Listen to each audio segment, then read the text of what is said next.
লীলা, আমি কিন্তু আমার রাজত্বে কোনো রকম সর্বনাশ ঘটতে দেব না। রূপমতির উপর তোমার চরম রাগ, আর তোমাদের মধ্যে যুদ্ধ হোক, এটাই তো আমি চাই। আর সেই সুযোগে আমি আমার আখির গোছাবো।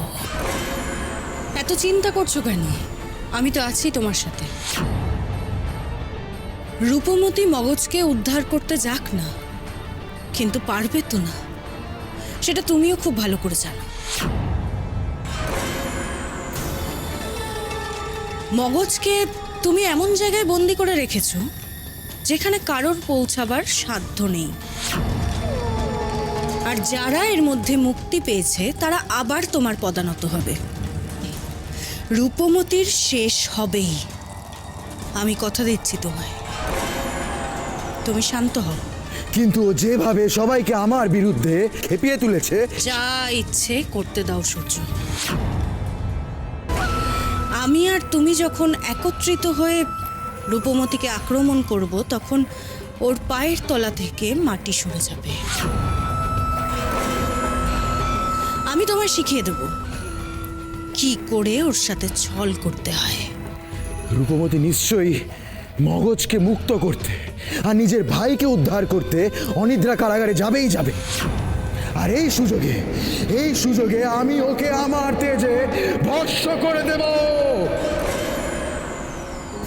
রূপমতিকে শেষ করার অনেক চেষ্টা করেও খোকসরানী পারেননি, কিন্তু সূর্যরাজকে সমানে আশা দিয়ে যাচ্ছেন।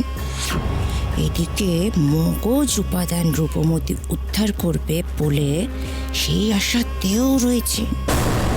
রূপমতি মগজ উপাদান পেলে এখানে সূর্যের হার হবেই। তবে কি খোকসরানী সূর্যের সাথেও কোনো খেলা খেলছে?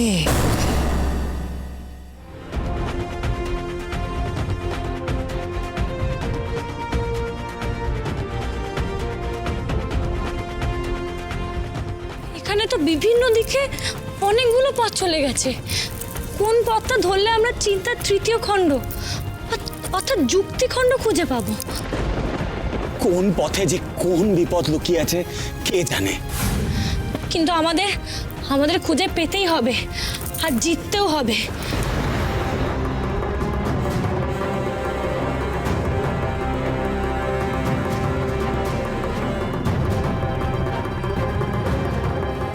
জিতবে না, তোমরা মরবে। কে কথা বললো? কে কে আছো এই গুহায়? কে আছো? তোমার মৃত্যু।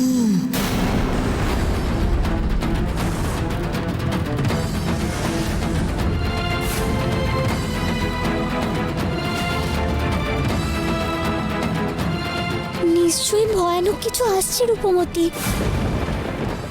তোমরা প্রস্তুত থাকো অস্ত্র নিয়ে।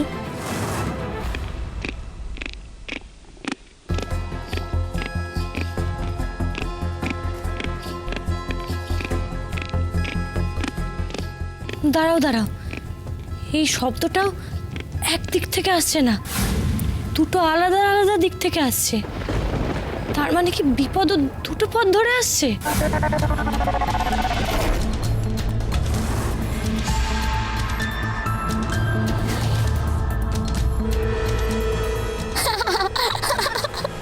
এত ভয় পেয়ে শেষে বেরিয়ে এলো কিনা কাঠের দুটো পুতুল। এরা দুজন কি আমাদের এখন খেলা দেখাবে? দেখতে চাইলে দেখাবো, সে নয় যে সে খেলা, একেবারে মরণ খেলা। কি সব বলছে পুতুলটা? এতটুকু একটা সামান্য কাঠের পুতুল, তার আবার এত বড় বড় কথা।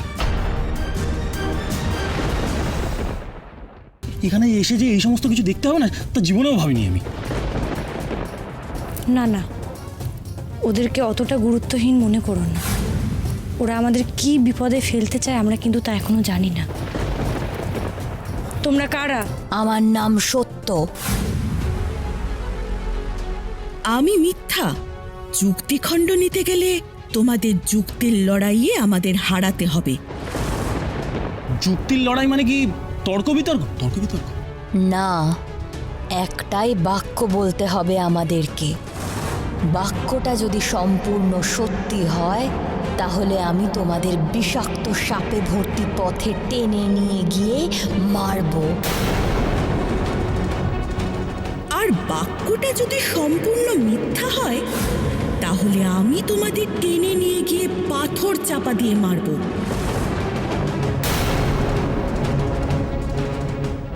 এই গুহা পথগুলোর মধ্যেই একটাই আছে সাপ, আর কোনো একটায় পাথর ভর্তি। এ কেমন যুক্তি? আমরা যাই বলবো না কেন তাতেই তো মারা পড়বো। সেই জন্যই তো সূর্য যুক্তিখণ্ড রেখেছে এখানে। আর যুক্তি দিয়ে বিচার করতে গেলে এই পুতুলগুলোর সঙ্গে আমরা কোনো কথাই বলতে পারবো না। ইচ্ছে করে ফাঁসাতে চাইছে আমাদের এই পুতুলগুলো। আমার নামের কি বাহার দেখো না, সত্য আর মিথ্যে। হ্যাঁ,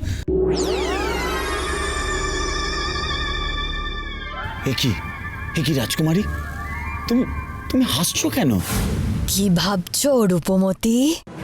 উত্তর না দিয়ে পালাবার মতলব করছো? তা করে কিন্তু আমাদের হাত থেকে বাঁচতে পারবে না। আর যদি উত্তর না দাও এখানেই জ্বলে পুড়ে ছাই হয়ে যাবে।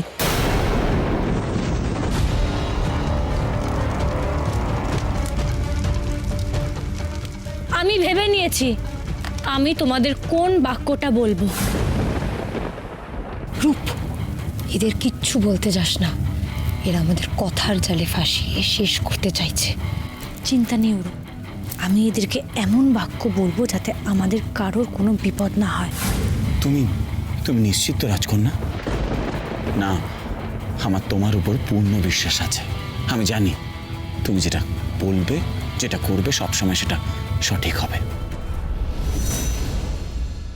তুমি অবশ্যই আমাদের পাথর চাপা দিয়ে মারবে। এ কেমন বাক্য? আমি সত্যি কথা বললে তোমার কিন্তু আমাকে সাপের গর্তে ফেলে দেওয়ার কথা, কিন্তু তুমি যখনই আমাকে সাপের গর্তে ফেলতে যাবে তখন তো আমার কথাটা মিথ্যে হয়ে যাবে। আর মিথ্যে কথা বললে তোমার কিন্তু আমাকে পাথর চাপা দিয়ে মেরে দেওয়ার কথা, কিন্তু পাথর চাপা দিয়ে মারতে গেলে তো কথাটা সত্যি হয়ে যাবে। তাহলে তখন তো তুমি আমাকে আবার সাপের গর্তে ফেলতে যাবে। তুমি আমাদের ফাঁসিয়েছ রূপমতি। এমন একটা কথা বলেছ যেটা সত্যি ধরলে মিথ্যে হয়ে যাবে, মিথ্যে ধরলে সত্যি হয়ে যাবে। না না, মিথ্যাই বলতে হবে ওকে। আমি ওকে পাথর দিয়ে হত্যা করব। না, রূপমতিকে সত্যিই বলতে হবে। আমি ওকে সাপের গর্তে ফেলবো। সত্যি